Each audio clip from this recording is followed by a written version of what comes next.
ESPN ရဲ့ဖော်ပြချက်အရ Manchester United အသင်းရဲ့ Brazil တိုက်စစ်မှု Matheus Cunha ဟာဒဏ်ရာပြဿနာနိုင်ငယ်ရှိနေပေမဲ့ Liverpool အသင်းကိုရင်ဆိုင်ကစားခဲ့ရတဲ့အိမ်ကွင်းပွဲစဉ်မှာပွဲထွက်ပါဝင်ကစားခဲ့ပြီးတွင်ကိုတကူလည်းသွင်းယူနိုင်ခဲ့ပါတယ်။သူ့ရဲ့ဒဏ်ရာပြဿနာကြောင့်နာကျင်မှုအချို့ခံစားနေရပေမဲ့အဲ့ဒီပွဲစဉ်မှာ Man United က Liverpool အသင်းကိုသာအနိုင်ရရင်လာမယ့်နှစ် Champions League ပြိုင်ပွဲဝင်ခွင့်ရဖို့100%တေချာသွားမှာဖြစ်တာကြောင့် Cunha ကသူကိုယ်တိုင်ပါဝင်ကစားခြင်းခဲ့တာဖြစ်တယ်လို့သိရပါတယ်။သူကိုယ်တိုင်ဥဆောင်အဖွဲ့ကိုသွင်းယူခဲ့သလိုပွဲစဉ်အပြီးမှာ Man United အသင်းက Liverpool အသင်းကို3-2ဆိုတဲ့ရလဒ်နဲ့အနိုင်ရရှိခဲ့ပါတယ်။အဆက်ထဲမှာပဲ Man United နဲ့ Brazil လက်ရွေးစင်အသင်းကြားသဘောတူညီမှုတစ်ခုရယူထားပြီးဒါကတော့အားထားရတဲ့ Brazil ရဲ့ Matheus Cunha ကိုလာမယ့်လက်ကျန် Premier League ပွဲစဉ်3ပွဲမှာ United တို့အနေနဲ့အနာပေးသွားဖို့ပဲဖြစ်တယ်လို့သိရပါတယ်။ဒါကကစားသမားအတွက်ကြက်ခိုင်မှုပိုင်းမှာအပြည့်အဝပြန်လည်ရရှိလာဖို့ပဲဖြစ်တယ်လို့လည်းဆိုပါတယ်။ Brazil အသင်းအနေနဲ့လာမယ့်ကမ္ဘာ့ဖလားပြိုင်ပွဲမှာ Matheus Cunha ကို100%ကြက်ခိုင်မှုအပြည့်နဲ့လိုအပ်နေပြီးမလိုအပ်ဘဲဒဏ်ရာပြဿနာတွေထပ်မံမကြုံတွေ့စေဖို့ကိုလည်းရည်ရွယ်ထားတာကြောင့်အခုလို United နဲ့ Brazil လက်ရွေးစင်အသင်းကြားပြန်လည်သဘောတူညီမှုတည်းညှိနှိုင်းခဲ့တာဖြစ်ကြောင်း ESPN ကနေဖော်ပြထားပါတယ်။နာမည်ကြီးသတင်းစာတစ်ခုဖြစ်တဲ့ Telegraph ရဲ့ဖော်ပြချက်အရ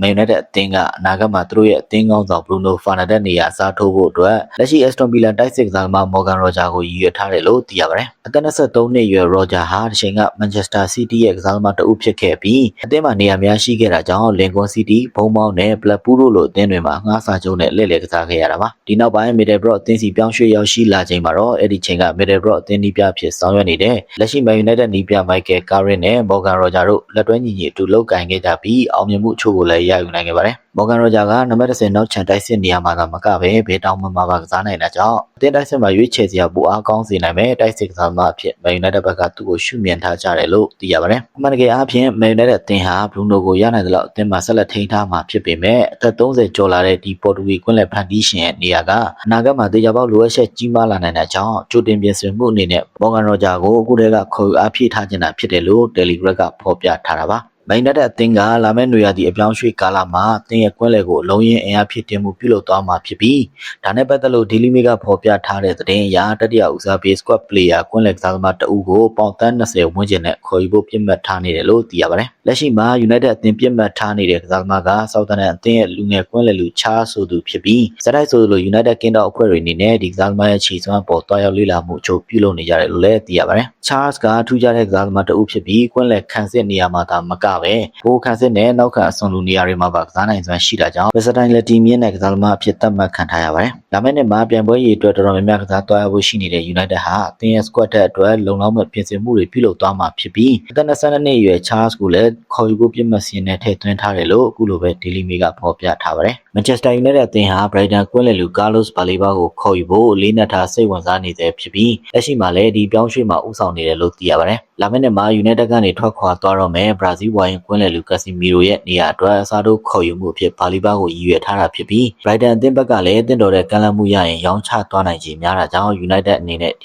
ပြောင်းရွှေ့ပေါ်ဘယ်လောက်ထိစူးစမ်းလှုပ်ဆောင်သွားမလဲဆိုတာကစိတ်ဝင်စားစရာဖြစ်နေပါတယ်။တူရကီသတင်းတောက်ချို့ရဲ့ဖော်ပြချက်အရ Carlos Baleba ကို Man United အပြင်စိတ်ဝင်စားနေတဲ့အခြားအသင်းတွေလည်းရှိနေပြီး Arsenal, Chelsea, PSG နဲ့ဂျာမန်ထိပ်သီး Bayern Munich လိုအသင်းတွေကဒီကစားသမားရဲ့အခြေအနေကိုအနီးကပ်စောင့်ကြည့်နေကြတယ်လို့သိရပါတယ်။ဒီနေ့ပေါ်လုံးရသည်မှာပုံမှန်ခြေစွမ်းအောက်ရောက်နေတဲ့ Carlos Baleba ကိုခေါ်ယူလိုနေတဲ့အသင်းကြီးတွေရှိနေသေးဖြစ်ပြီးဒီပြောင်းရွှေ့ဟာစံချိန်တင်ပြောင်းရွှေ့ကြီးတရတီမဖြစ်လာနိုင်ပေမဲ့တေချာပေါက်ခေါ်ယူမယ်ဆိုရင်အနည်းဆုံးပေါင်သန်း80ဝန်းကျင်ပေးချေသွားရနိုင်တယ်လို့သတင်းချို့ကဖော်ပြကြပါတယ်။ Manchester United ရဲ့အသင်းကောင်းဆောင် Bruno Fernandes ဟာဒီရာသီ Premier League မှာလက်ရှိချိန်ထိဂိုးဖန်တီးမှု18ကြိမ်ပြုလုပ်ထားပြီးဒီအတွက်က Arsenal အသင်းရဲ့ Thierry Henry နဲ့ Man City ရဲ့ De Bruyne တို့အများဆုံးဖြစ်ပူးတဲ့စံချိန်တင်ထားတဲ့ဂိုးဖန်တီးပေးမှုအကြိမ်20ပြီးရင်တတိယဂိုးဖန်တီးမှုအများဆုံးပမာဏလည်းဖြစ်ပါတယ်။ဒါကြောင့် Bruno အတွက်ဒီကစားသမား2ယောက်ရဲ့အကြိမ်20စံချိန်ကိုလိုက်မီဖို့ကနောက်ထပ်2ကြိမ်သာလိုပါတော့တယ်။ဒီချိန်မှာ Man United အသင်းကလက်ကျန် Premier League ပွဲစဉ်ဖြစ်နောက်ထပ်3ပွဲကန်ဖို့ရှိနေပါတယ်။လက်ကျန်ပွဲတွေဖြစ် Sunderland အသင်းကိုအဝေးကွင်း Nottingham Forest ကိုအိမ်ကွင်းနဲ့ Brighton အသင်းကိုအဝေးကွင်းမှာရင်ဆိုင်ကစားရမှာဖြစ်ပြီး Bruno အနေနဲ့အဲ့ဒီ3ပွဲမှာဂိုးဖန်တီးမှု2ကြိမ်ထပ်ပြုလုပ်နိုင်ခဲ့ရင် Premier League ရဲ့တရားစီတွင်းဂိုးဖန်တီးမှုအများဆုံးဆိုတဲ့စံချိန်တစ်တင်နိုင်ဖို့အခွင့်အရေးကတေချာပေါက်ရှိနေပါတယ်။ Bruno Fernandes တယောက် Thierry Henry နဲ့ Kevin De Bruyne တို့ရဲ့ဂိုးဖန်တီးမှုအကြိမ်20စံချိန်ကိုသာကျော်ဖြတ်နိုင်ခဲ့ရင်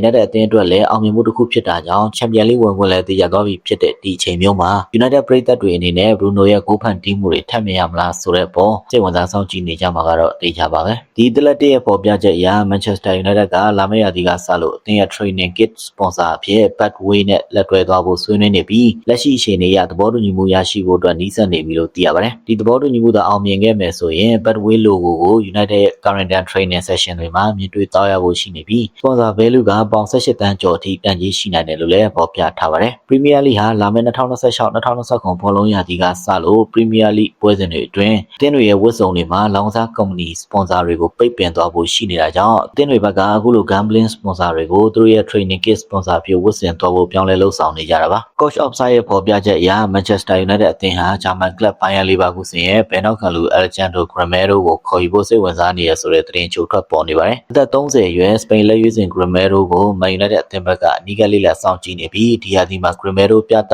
ထားတဲ့ performance တွေပေါ်အထူးစိတ်ဝင်စားမှုရှိနေတယ်လို့သိရပါတယ် Gramero ဟာဒီရာသီ Leverkusen အသင်းအတွက်44ပွဲကစားထားရမှာ14ဂိုးသွင်းထားပြီးဂိုးဖန်တီးမှု12ကြိမ်အထိပြုလုပ်ထားနိုင်ခဲ့တာကြောင့် attacking fullback နေရာမှာထိပ်တန်းအဆင့်ခြေစွမ်းရှိသူဖြစ်သတ်မှတ်ခံထားရတာပါဒီစပိန်နောက်ခံကစားသမားကိုတူရကီ club ဘက်စစ်တက်ကလည်းခေါ်ယူဖို့စိတ်ဝင်စားနေပြီး Leverkusen အသင်းဘက်ကတော့အနည်းဆုံးယူရို30ခန့်တောင်းဆိုထားတယ်လို့သိရပါတယ်ဒါပေမဲ့အချို့သတင်းတွေမှာတော့ဒီပြောင်းရွှေ့တာဖြစ်လာမယ်ဆိုရင်ယူရို12တန်းဝန်းကျင်နဲ့သဘောတူညီမှုရရှိသွားနိုင်တယ်ဆိုပြီးဖော်ပြထားကြပါတယ်ဗန်ဂျီကောရဲ့ဖော်ပြချက်အရ Manchester United အသင်းဟာလွန်ခဲ့တဲ့4ပတ်လောက်ကတည်းကဝါဆန်အသင်းရဲ့ကွက်လက်လူ Matias Fernandes နဲ့ပုဂ္ဂိုလ်ရေးဆိုင်ရာဆွေးနွေးမှုအချို့ပြုလုပ်နေခဲ့တယ်လို့သိရပါတယ်သက်22နှစ်အရွယ်ပေါ်တူဂီကွက်လက်ကစားသမားကလက်ရှိမှာဝါဆန်အသင်းနဲ့2030ခုနှစ်ထိကာလရှည်စာချုပ်သက်တမ်းကျန်ရှိနေတာပါသတင်းတွေအရ Matias Fernandes ဘက်ကလည်း Man United ကိုပြောင်းရွှေ့ဖို့ဆန္ဒရှိနေပြီးလာမယ့်နွေရာသီ transfer ကာလမှာအမှန်တကယ်ဖြစ်လာနိုင်ခြေလည်းရှိနေပါတယ်အသက်ငယ်ရွယ်ပြီး technical ability ball progression နဲ့လောအားနှုန်းလည်းကောင်းမွန်တဲ့ Matias Fernandes ကိုခေါ်ယူဖို့အတွက်လက်ရှိ Man United အသင်းကောင်းဆောင် Bruno ကိုယ်တိုင်က